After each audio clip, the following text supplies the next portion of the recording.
Bikyaliwo ebitono munnange twakutuusaako oluli story y'omwana omukyala amanyiddwa nga Brenda Loleso gijjukira bulungi nnyo era story nga is one of the most trending stories wano wenyini ku Celeb Jazz naye munnange badde bikyaliwo ebitabo abakyala simanyi nnaku zino bakyala kyebabaddeko abakyala bavuddeyo okwepikira abantu bangi omukyala oyo Brenda mujjukira mwaka 1 year ago yavaayo n'alabikira ku programu abanoonya ng'agamba muno yeepikira omukulu amanyiddwa nga Chris Evans Kaweesi omwana wa jjajja omukulu ono ayagala ennyo omukyala amanyiddwa nga Zanny Brown naye twadde bikyaliwo bito over the weekend obawo ka video ka mukyala omu ayavuddeyo sinategeera mannya ge naye yavuddeyo nga reactinga ku nsonga z'omukulu amanyiddwa nga Pastor Bujingo Aloysius Bujingo mukwano gwaffe nnyo era tumanyi omukyalirako n'atusabirako ono nno nga yategese Independence Night egenda okubeera wali ate Lawrence I think tulina okugendayo ku Independence Night egenda okubeera ku saidi za wano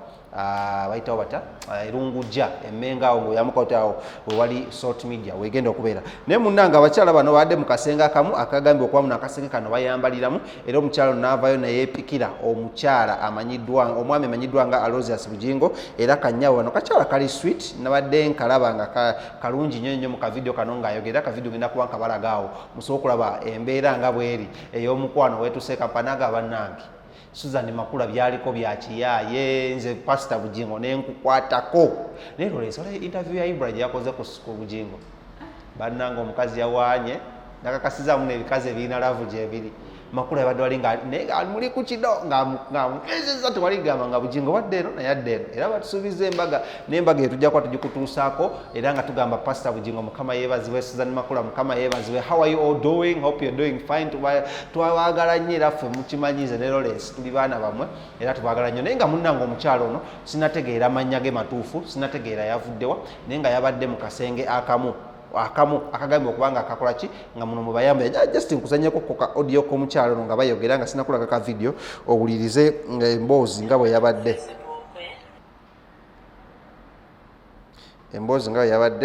nga bakola ki nga bali mu lwokaano lw'okubanga bayogerako mukulu amanyiddwa nga Pastor Aloysius Bujingo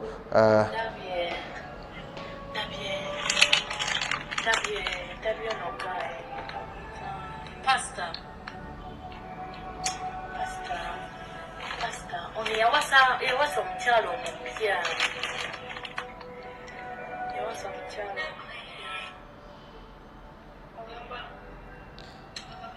nomanyi mu kavidiyo kano ecupa ezabaddemu zaadde za soda oyo gaye mulabye kuguno bannange sala nedda yamuwasa oba yamuwasa ezasaga kumanze mbabuulireko esaa gyengenda okuddamu omusa Mukama ampa omusajja alinga Pastor Bujingo gaali romantic Pastor Pastor ngaali romantic musajja omusajja nga Pastor Bujingo kano Loleso kimanyi muno naffe tubeereyo waliwo abawala babeereyo mu make-up nga gamba ne Loleso yoweebisaati ne mufuna Mukama ampa omusajja akwata kamera nga Loleso nga bwankwatako bwati mu ngala nnyogontola nga kamera Loleso kali wano kaseka oli nagamba njagala Mukama ampa omusajja ng'alinga nga King Smith omusajja omulungi omusajja alina smile yakabi alina amaaso amalungi kwegamba alina omubiri ng'ogugwe katubalage ka video k'omuwala ono nga yeegwanyiza yeepikira Pastor Bujingo ate tukomewo Pastor Bujingo tugenda kuba tumunoonyaako over the week tulabe ye kyagenda okuba nga ayogera ku mukyalo ono ne Susan Makula biki bye bagenda okwogera ku mukyalo ono ayavuddeyo okulaba nga amwepikira ng'ali mu closet ng'ali mu ka make-up room awo bajja twandiyise gye bayambalira dressing room gye bayambalira ate tubeere nga tugenda mu maaso Loleso zezo ensonga era mbadde ku Facebook ndabye ono gaye bamuyita Pastor ono yawasa omukyalo omupya yawasa omukyalo omupya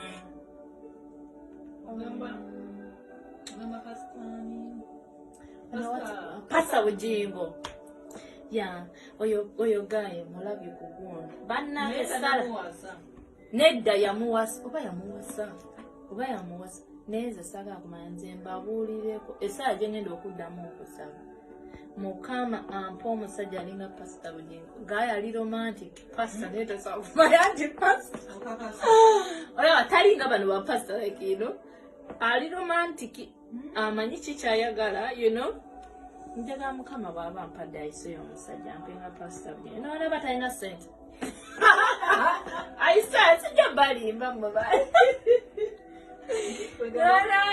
talina ssente sijja balimba n'olaba talina ssente mutuufu ng'alinga pasita nze ndabye ka vidiyo nga wano ono omukazi w'omupya gwe yakafuna neŋamba wow the guy is so romantic nenga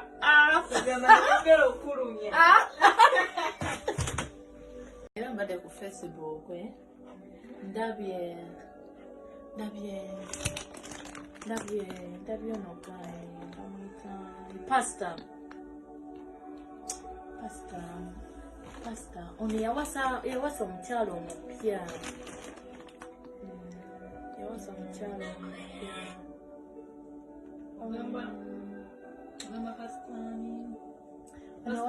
Pastor Bugingo.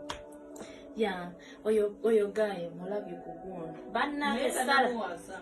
Nedda yamuwasa. Neze saga kumanze mbabuulireko. Esaa gye ngenda okuddamu okusaba. Mukama ampa omusajja alinga Pastor Bugingo. Guy ali romantic. Pastor neto sakumayandi pastor. Oyo atalinga bano ba pastor like you know. Ali romantic. Amanyi kikyayagala, you know. Njaga mukama baba mpadde ayiseyo omusajja mpenga pasita bye n'olaba talina ssente ayisa sijja balimba muba talina ssente sijja balimba n'olaba talina ssente mutuufu ng'alinga pasita nze ndabye ka vidiyo nga wano ono omukazi w'omupya gwe yakafuna neŋamba wow the guy is so romantic nenga